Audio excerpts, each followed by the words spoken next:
Donc, je vais vous parler en quelques minutes de Dialogfeed. Dialogfeed, c'est quoi? C'est une start-up belge qui a été créée maintenant il y a 3 ans au niveau de son produit. C'est une solution web.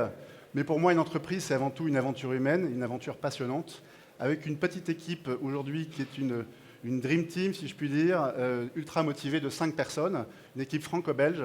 On a réalisé en 2013 95 000 euros. On va doubler cette année le chiffre d'affaires.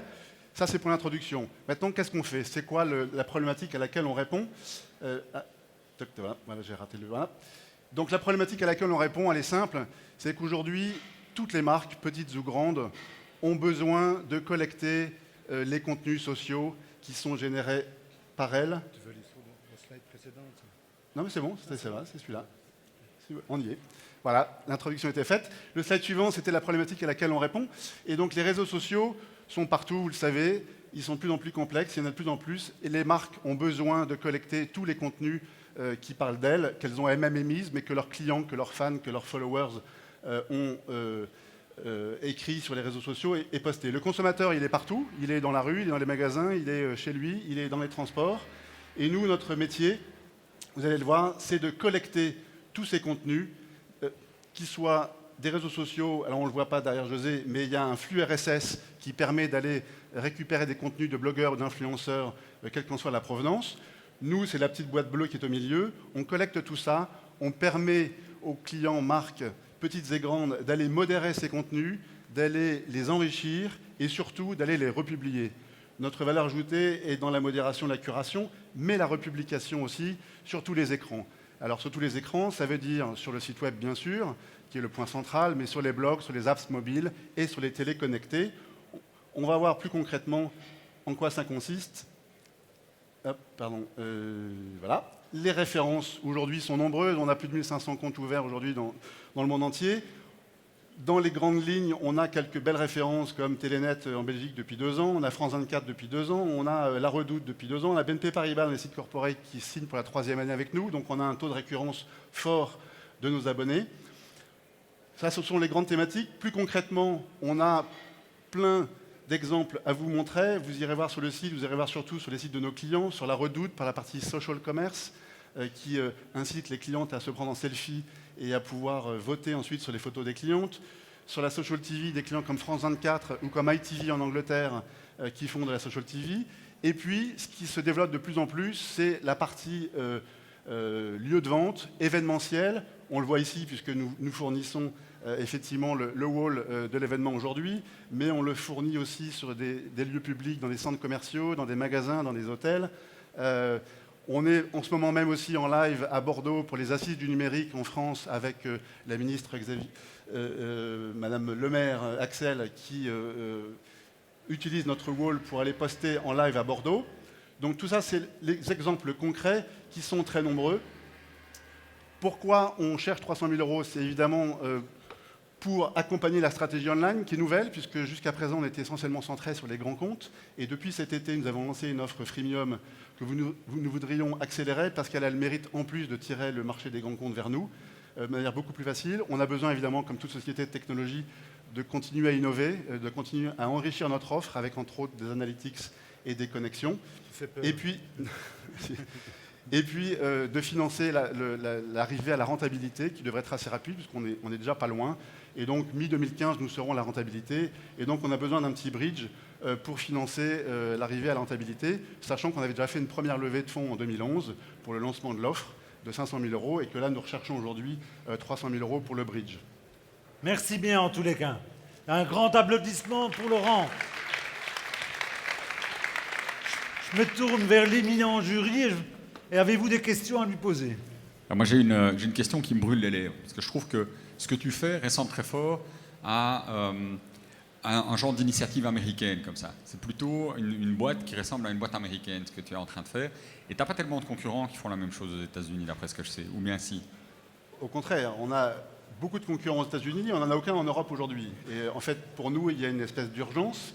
Les Américains, le marché est beaucoup plus mature. Nous, on a passé quasiment 2 ans à évangéliser le marché belge, français, européen. Le marché est aujourd'hui mûr. Les États-Unis, il y a une dizaine de concurrents qui sont déjà en train de se consolider, de se racheter. Il y a un acteur majeur qui est Bazaar Voice, par exemple, qui a racheté notre concurrent qui est FeedMagnet aux États-Unis pour 9 millions de dollars. Et donc Bazaar Voice arrive aujourd'hui en Europe avec une offre sociale qu'il n'avait pas auparavant.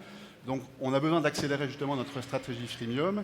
Et là-dessus, on a un avantage par rapport à nos concurrents, c'est qu'on est historiquement présent sur les grands comptes, mais on est aussi présent avec une offre freemium qui va nous permettre d'aller beaucoup plus vite et d'élargir l'offre et le marché avec des TPE, des PME, des blogueurs, des community managers qui ont aussi besoin de notre solution pour mettre en avant leur travail.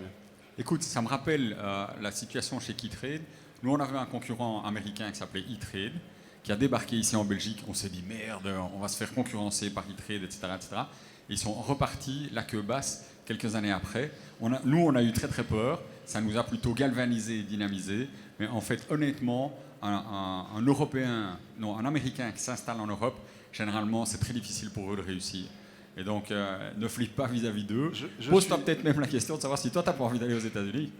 Je suis tout à fait d'accord et je ne suis pas du tout inquiet. Au contraire, c'est que nous, l'arrivée de Bazaar Voice est très importante parce que ça montre au marché qu'il y a un véritable enjeu sur les réseaux sociaux. Et donc nous, on est très très contents que Bazaar Voice arrive. Et au contraire, on ambitionne d'ailleurs, nous, d'aller aux États-Unis aussi. Il n'y a pas d'urgence. Pour l'instant, il faut qu'on consolide le marché belge, qu'on consolide le marché français, qu'on consolide l'Europe. Mais évidemment, on envisage de faire une levée de fonds nouvelle en 2016 pour aller aux États-Unis, sachant qu'on a déjà un paquet de clients américains, des annonceurs et des agences qui viennent chez nous parce qu'on a une offre un petit peu originale par rapport à celle de nos concurrents américains et surtout beaucoup moins chère aujourd'hui. D'accord. Et donc, tu triples ton chiffre d'affaires en 2015 et tu pars aux États-Unis en 2016. Exactement. Et en 2017, tu vends la société à Google, c'est ça?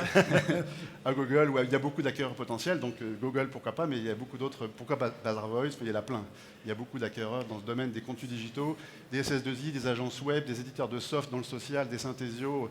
Voilà, on est déjà en discussion avec des fonds d'investissement donc qui nous regardent de près. Envisages-tu, après cette levée de fonds-ci, une autre levée de fonds? Oui, alors effectivement, on n'a pas besoin en 2015 d'une nouvelle levée de fonds. Les 300 000 euros vont nous permettre d'arriver au break-even. Donc après, ça va dépendre de nos ambitions. Mais si effectivement on veut accélérer encore et aller aux États-Unis, il faudra qu'en 2016, on prévoie une nouvelle levée de fonds qui risque d'être plus conséquente puisque le marché américain, évidemment, est assez important et qu'il faudra des investissements qui seront tout autres. Okay. Est-ce que le public a une question qui lui brûle sur les lèvres, qu'il veut poser aussi? Pas? C'était tellement clair que pour tout le monde, vous trouvez que ça vaut la peine? Encore une question là-bas ou pas? On peut y aller? Thibaut, est-ce que le net a posé une question? Nous, on est en train de se dire qu'il va vendre sa société plus vite qu'il ne croit. Je ne suis pas pressé. On s'amuse beaucoup. Il y a eu plusieurs questions qui ont été posées, notamment sur l'exit, etc. Et tu y as répondu déjà. Qu'est-ce que ça coûte à tes clients d'utiliser Dialogfeed finalement? Alors ça dépend des clients, puisqu'en fait on a depuis cet été une nouvelle offre freemium qui commence à 5 euros par mois, 40 euros par mois, 150 euros par mois, ça c'est pour l'offre grand public on va dire, les TPE, PME, les community managers. Et pour l'enterprise, les grands comptes, on commence à 450 euros et on va jusqu'à 3500 euros par mois. Donc on a un certain nombre de grands comptes que j'ai cités, que vous avez vus, des BNP, des Telenet, qui sont non pas à 150 euros par mois, mais qui sont plutôt à 1000 euros ou 2000 euros par mois. Voilà. Ok. Tout grand merci encore et tous nos applaudissements. On va refaire le même exercice. Vous pourriez allumer, s'il vous plaît, pour voir qui pense que c'est une chouette idée, qui voudrait investir dans ce genre, dans cette entreprise.